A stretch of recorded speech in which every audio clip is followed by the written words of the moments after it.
నమస్కారం వార్తలకు స్వాగతం ముందుగా ముఖ్యాంశాలు ఐఐటి మద్రాస్ లో all India research scholars summit 2025 లో పాల్గొన్న ముఖ్యమంత్రి Chandrababu Naidu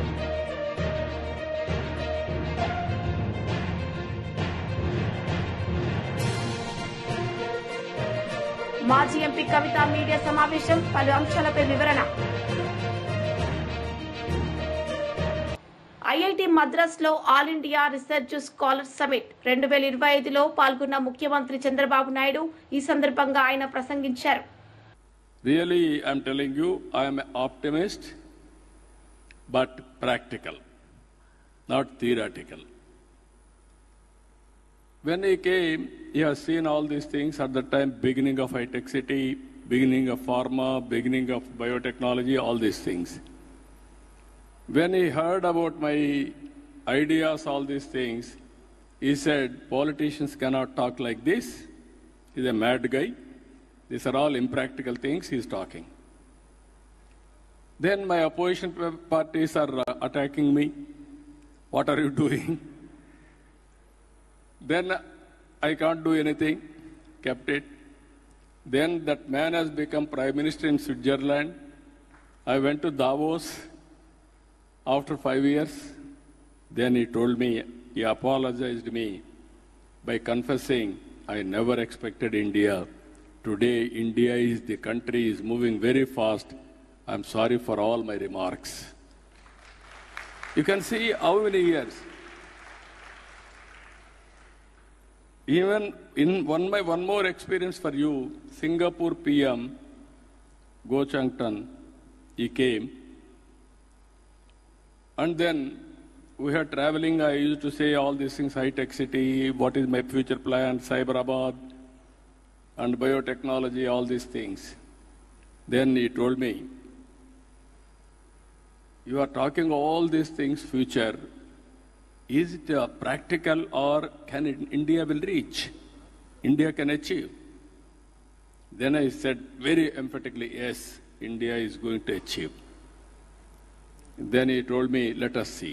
I am not confident. He became senior minister in Singapore government. After PM, there is a provision for them.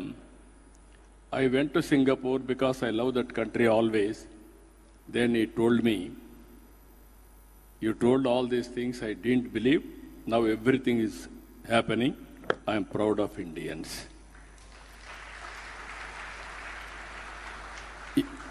Singapore is built by Tamilians. Be clear. More than 15-20% are Tamilians.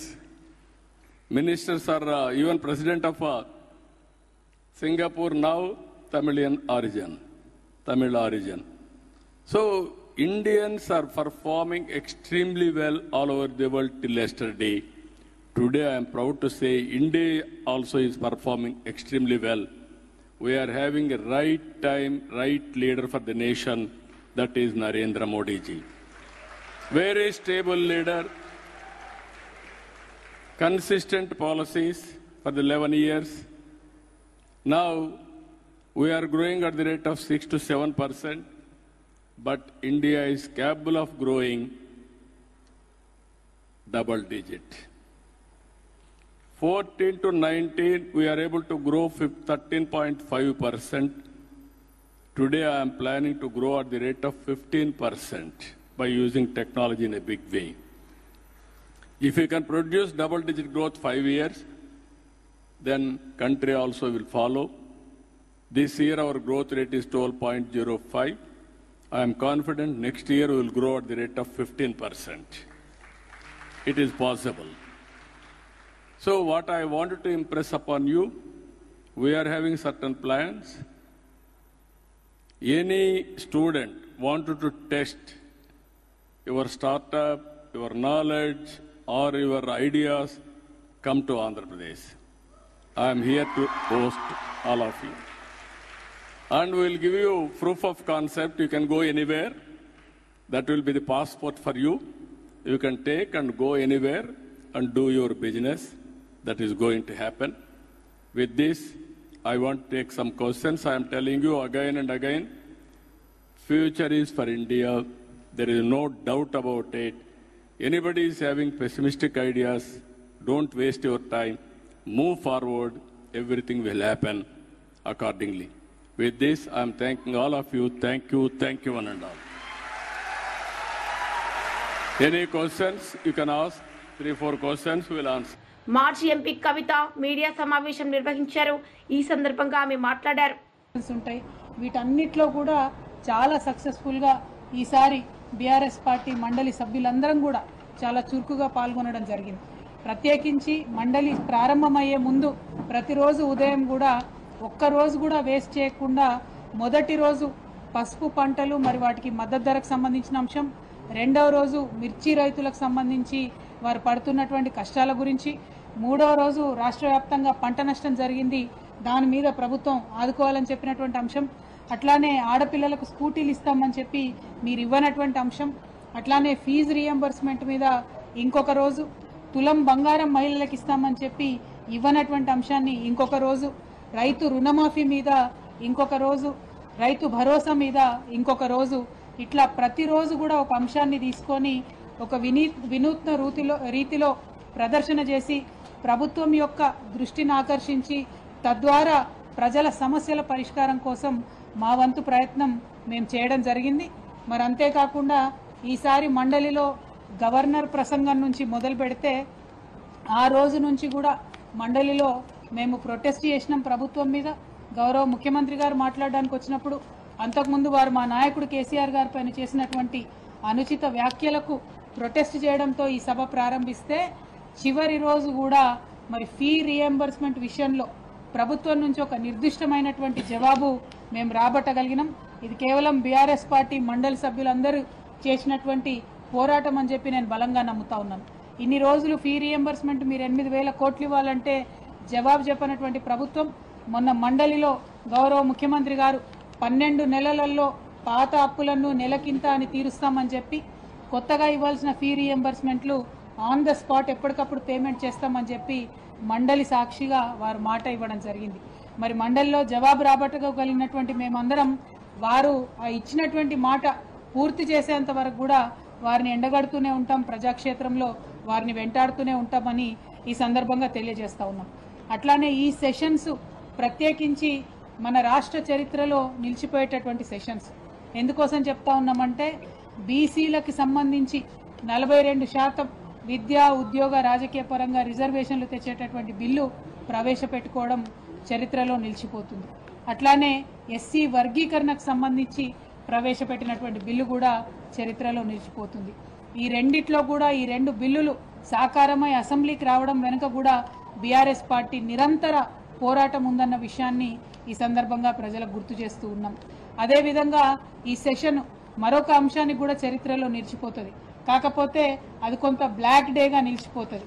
Assembly సాక్షిగా గౌరవ ముఖ్యమంత్రి గారు మహిళలను ఉద్దేశించి మాట్లాడినటువంటి పరుషమైనటువంటి పదజాలం ఇంతకుముందు ఎన్నడూ ఏ ముఖ్యమంత్రి గారు మాట్లాడనటువంటి అసభ్యకరమైనటువంటి భాషను ఈ ముఖ్యమంత్రి గారు అసెంబ్లీలో మాట్లాడడం కూడా చరిత్రలో తప్పకుండా నిలిచిపోతుంది.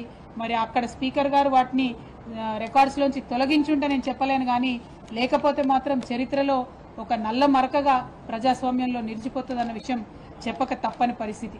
ఇక ఇక్కడ అక్కడ బీఆర్ఎస్ పార్టీ కౌన్సిల్లోనూ అసెంబ్లీలోనూ ఎంత ప్రశ్నించినా ప్రభుత్వం జవాబు చెప్పకుండా పారిపోయినటువంటి అంశం ఏంటంటే అప్పులకు సంబంధించినటువంటి అంశం. మాటి మాటికి కేసీఆర్ గారి మీద మీరు 7 లక్షల కోట్లు అప్పు చేసిరని ఒకరోజు, 6 లక్షల కోట్లు అప్పు చేసిరని ఒకరోజు, 8 లక్షల కోట్లు అప్పు చేసిరని ఇంకొక రోజు, ప్రభుత్వంలో ఉన్నటువంటి పెద్ద మనుషులందరూ కూడా రోజుకొకటి వాళ్ళకి ఇష్టం వచ్చినటువంటి నంబర్ యాడ్ చేసుకొని మా మీద దాడి చేసింది. అది ఎన్నికల ముందుకు జరిగినటువంటి దాడి, ఎన్నికల తర్వాత కూడా అదే దాడిని వాళ్ళు కొనసాగిస్తూ ఉన్నారు. ఇవాళ అధికారంలోకి వచ్చిన తర్వాత నిజానికి చాలా ప్రశాంతంగా పరిపాలన చేసుకోవచ్చు, కానీ బీఆర్ఎస్ పార్టీ వారిని ప్రశ్నిస్తున్నటువంటి వైఖరితోని వారు బాగా ఫ్రస్ట్రేషన్కి లోనై ఇంకా కూడా తప్పులు చెప్తా ఉన్నారు అప్పుల విషయంలో అన్న విషయం ప్రజలకు తెలియజేస్తా ఉన్నాం.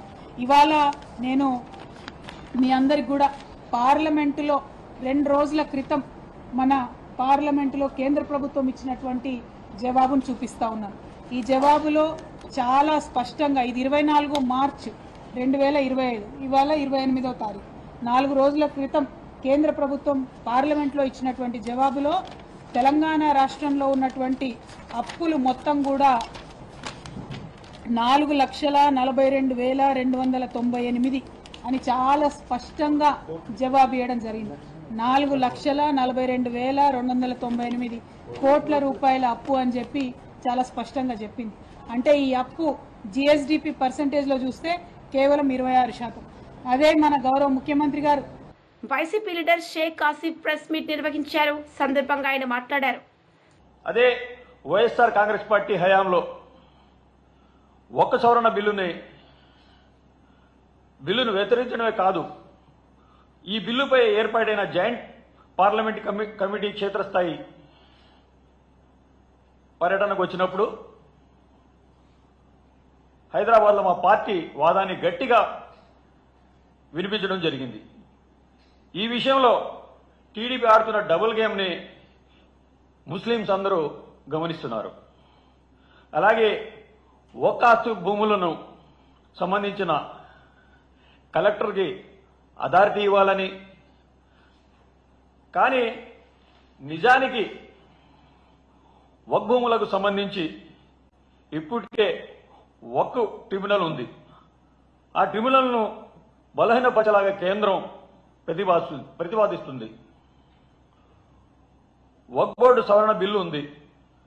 ఆ బిల్లుకు సంబంధిత చట్టబద్ధత లభిస్తే ముస్లిం సమాజం తీవ్రంగా ఇబ్బందులు పడుతుంది. దీన్ని బట్టి ముస్లిం సమాజం మొత్తం అర్థం చేసుకోవాల్సిన అవసరం ఉంది. అదే విషయాన్ని పార్లమెంటు జాయింట్ కమిటీకి స్పష్టంగా రాతపూర్వకంగా తెలియజేయడం జరిగింది. ఇంకా వక్ఫ్ బోర్డు సవరణ బిల్లును వ్యతిరేకించాలని మా పార్టీ అధ్యక్షుడు వైఎస్ జగన్మోహన్ రెడ్డి గారు పలుమార్లు మా పార్టీ ఎంపీలకు, నాయకులకు దిశానిర్దేశం చేశారు. ఈ దిశలోనే పార్లమెంటు ఉభయ సభల్లో వైఎస్ఆర్సీపీ ప్రతినిధులు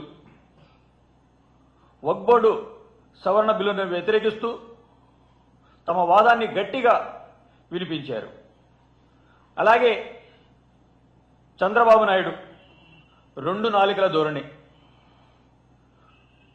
చంద్రబాబు నాయుడు గారి వైఖరి, ఆ పార్టీ తీరు చూస్తే ఘోరంగా ఉంది. వారు ఈ బిల్లు విషయంలో ద్వంద్వ వైఖరిని అవలంబిస్తున్నారు. నిజానికి టీడీపీ మద్దతు మీదే కేంద్రం ఆధారపడి ఉంది. అందుకే టీడీపీ పార్లమెంట్లో ఆ బిల్లుని వ్యతిరేకించి ఉంటే ఆ విషయం జేపీసీ వరకు వచ్చేది కాదు. ఇక్కడ మీరందరూ గ్రహించాల్సి ఉంది. జేపీసీ దాకా వచ్చిందంటే తెలుగుదేశం పార్లమెంట్లో అక్కడ మద్దతు తెలుపుతూ రాష్ట్రానికి వచ్చేటప్పటికి మాకేమీ తెలియదు అని 2 నాలుకల ధోరణి వినిపిస్తున్నారు చంద్రబాబు నాయుడు గారు. బిల్లుకు మద్దతుగా అక్కడ మద్దతు ఇస్తూ ఇక్కడ నాటకాలు ఆడుతున్నారు. నిన్న ఇఫ్తార్ విందులో కూడా తాను వక్ఫ్లను పరిరక్షిస్తాను, వక్ఫ్లను కాపాడుతానని చెప్పేసి నిన్న ఇఫ్తార్ విందులో చెప్పడం జరిగింది. ఏ విధంగా వక్ఫ్లను కాపాడుతానని చెప్తున్నారు ఆయన? ఒక పక్కన పార్లమెంట్లో నేను బిల్లుకి మద్దతు పలుకుతాను అని చెప్పడం, ఇక్కడ రాష్ట్రంలో వచ్చి నేను మీకు వక్ఫ్లను కాపాడుతాను, ముస్లిం మైనార్టీలకి నేను అండగా ఉంటాను అని చెప్పడం, అది కేవలం ఒక చంద్రబాబు నాయుడు గారి వల్లే సాధ్యమవుద్ది. అలాగే ముస్లిం మైనార్టీ రిజర్వేషన్ కల్పించడమే కాకుండా వారి పిల్లలకి పూర్తి ఫీజు రిమెంబర్షన్ అమలు చేయడం జరిగింది. పార్టీ పదవుల్లో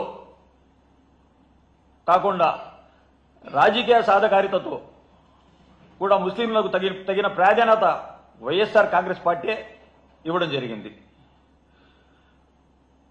2019 ఎన్నికల్లో 4 మైనార్టీలను ఎమ్మెల్యేలుగా గెలిపించడమే కాకుండా 4 ఎమ్మెల్సీ స్థానాలు అలాగే ఒక మైనార్టీ అమ్జద్ బాషా గారికి ఉప ముఖ్యమంత్రి కూడా ఇవ్వడం జరిగింది. వైఎస్ఆర్సీపీ ప్రభుత్వంలో 58 నెలల కాలంలో ముస్లిం మైనార్టీలకు వివిధ పథకాల కింద నేరుగా బటన్ నొక్కి వారి ఖాతాలో జమ చేసిన ఘనత గౌరవ మాజీ ముఖ్యమంత్రి వైఎస్ జగన్మోహన్ రెడ్డి గారికి దక్కుతుంది. మొత్తం దాదాపు 13,613 కోట్ల రూపాయలు ముస్లిం మైనార్టీల సంక్షేమం కోసం జగన్మోహన్ రెడ్డి గారు వాళ్ళ ఖాతాల్లోకి జమ చేయడం జరిగింది. మరోవైపు నాన్ డిబిట్ పథకాలంటే ఇళ్ల స్థలాలు, విద్యా కానుక, సంపూర్ణ పోషణ వంటివి లెక్కేస్తే మరో 10,800 కోట్లు, అంటే ఆ 58 నెలల కాలంలో మైనార్టీలకు మొత్తం 24,413 కోట్లు ఇవ్వడం జరిగింది. అలా వైఎస్ఆర్సీపీ ప్రభుత్వంలో 24,000 కోట్ల పైచీలుక మైనార్టీలకి సంక్షేమం కోసం ఖర్చు పెడితే, అంతకుముందు 5 ఏళ్ల పాలనలో టీడీపీ ప్రభుత్వం అందుకోసం చేసిన ఖర్చు కేవలం 2,665 కోట్లు మాత్రమే. ఇక్కడ గ్రహించాల్సి ఉంది, జగన్మోహన్ రెడ్డి గారి ప్రభుత్వంలో 24,000 కోట్ల రూపాయలు పైచీలకు ఇస్తే చంద్రబాబు నాయుడు గారి హయాంలో 2,665 కోట్ల రూపాయలే ఖర్చు చేయడం జరిగింది. ఇంకా షాదీ తోఫా, ముస్లిం పిల్లలు కూడా బాగా చదివేలా వారి ప్రోత్సహించడమే కాదు, వారి కోసం షాదీ తోఫా పథకంలో 10వ తరగతి పాస్ కావాలని నిబంధన బీఆర్ఎస్ లీడర్ ప్రెస్ మీట్ నిర్వహించారు. సందర్భంగా ఆయన మాట్లాడారు. మహిళా ఆడబిడ్డలకు వీళ్ళ 15 మాసాల పాలనా కాలంలో 37,500 రూపాయలు బాకీ పడ్డారు ఒక్కొక్క ఆడబిడ్డకు. మరి 37,500 రూపాయల స్కీమ్ అమలుగాక 3,000 ఇచ్చినటువంటి 2 అమలు చేసి మేము మహాలక్ష్మి అమలు చేసినామని అంటా ఉన్నారు. ఇది ద్రోహం, ఇది దుర్మార్గం, ఇది అన్యాయం. అంటే బయట మాట్లాడినటువంటి మాట కంటే రెట్టింపుతోని ఇక్కడ మాట్లాడేటువంటి ప్రయత్నం చేసిల్లు అనంటే శాసన మండలి హుందాతనాన్ని, చట్టసభల విశ్వసనీయతను ప్రహసనంగా మార్చడం అనేది కాంగ్రెస్ పార్టీకే చెల్లింది. వీళ్ళు పదే చెప్పేటువంటి మాట గత ప్రభుత్వం అప్పులు చేసింది. ఈ అప్పుల విషయంలో కూడా వివరంగా మా గౌరవ సభ్యురాలు కవిత గారు వివరణిస్తారు. మేం చేసినటువంటి అప్పులు 2 రకాలు. ఒకటి సంపద సృష్టించేటువంటి అప్పులు, 2 నిరర్ధక అప్పులు. కేసీఆర్ గారు ఆ రోజు తెలంగాణ రాష్ట్రాన్ని సాధించినటువంటి తొలినాళ్లలో ఉన్నటువంటి పరిస్థితులు ఒక్క కేసీఆర్ గారికే మాత్రం సాధ్యమైంది ఆ సమస్యల్ని పరిష్కరించడం, ఇచ్చినటువంటి హామీలను నిలబెట్టడం. బహుశా ఈ దేశంలో అటువంటి పరిస్థితులలో రాష్ట్ర ముఖ్యమంత్రి ఎవరైనా కూడా చేతులెత్తేస్తారు. కానీ ఆయనకు నిబద్ధత, చిత్తశుద్ధి, సమస్యల పట్ల సంపూర్ణమైనటువంటి అవగాహన, నా ప్రజలకు నేను ఇచ్చినటువంటి హామీలు అమలు చేయాలన్నటువంటి ఆ కసి ఉన్నది కాబట్టి అమలు చేయగలిగిండు. అందుకనే చేసిన అప్పుల నుండి బ్రహ్మాండంగా సంపద సృష్టించిండు. ఆ సృష్టించబడ్డ సంపద పేదలకు పంచిండు. వీళ్ళు ఏమన్నారు? ఎన్నికల మేనిఫెస్టోలో చెప్పిళ్ళు, మొదటి బడ్జెట్లో చెప్పిళ్ళు. వాళ్ళు చెప్పినటువంటి మాటలు, వాళ్ళు అన్నటువంటి మాటల్నే మళ్ళీ ఒకసారి నేను రీట్రేట్ చేస్తా ఉన్నా.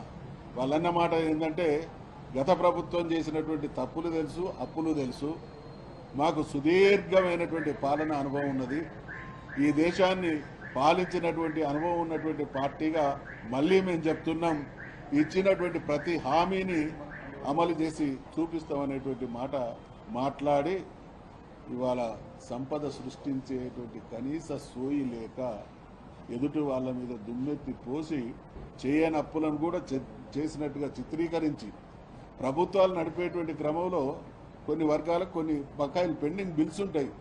ఆ బిల్స్ను కూడా నిన్న ఇవాళ మళ్ళీ కొత్త కోణం ఎత్తుకున్నారు.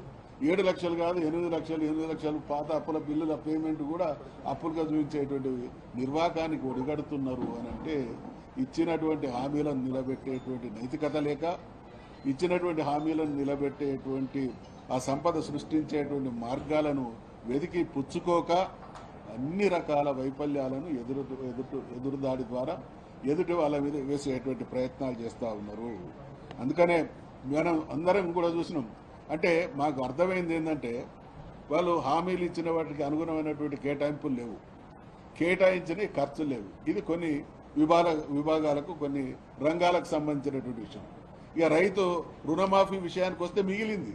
వాళ్ళు ఏం చెప్పిండ్రు మొదలు 40,000 కోట్ల రూపాయలు రైతు రుణానికి మేము కడుపు కట్టుకొని మనసుంటే మార్గం ఉంటుంది. ఏమి డైలాగ్ లేదు, మనసుంటే మార్గం ఉంటుంది, కడుపు కట్టుకుంటాం, అద్భుతాలు సాకారం చేసి చూపిస్తాం అనేటువంటి మాటలు మాట్లాడింది.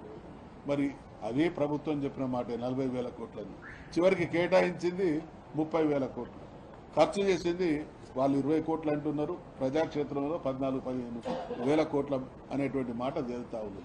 అంటే 30,000 కోట్లు కేటాయించింది 20,000 కోట్లకే పరిమితం చేసిందంటే 10,000 కోట్ల రూపాయల మోసం చేసిండు రైతాంగానికి. ఈ రకంగా అడుగడుగున వంచనతో శాసన మండలి సమావేశాలు సాగినటువంటి సందర్భంగా చాలా 10 రోజులు మాత్రమే. ఇవాళ మేము తెలంగాణ రాష్ట్ర సమితి బీఆర్ఎస్ కేసీఆర్ నాయకత్వం అంటే మేము ప్రజల్ని నమ్ముకొని రాజకీయం చేసినటువంటి పార్టీ. డెఫినెట్గా అవకాశం వస్తే సభల ద్వారా కూడా న్యాయం చేసే ప్రయత్నం చేస్తాం. సభల ద్వారా పాలన చేసి న్యాయం చేసినటువంటి చరిత్ర కూడా మా పార్టీకి, మా నాయకుడికి ఉన్నది. మరి ఇవాళ ఈ 10 రోజుల మండలి సమావేశాల్లో వార్తలు ముగించే ముందు ముఖ్యాంశాలు మరోసారి. ఐఐటి మద్రాస్ లో all India research scholar summit 2025లో పాల్గొన్న ముఖ్యమంత్రి చంద్రబాబు నాయుడు.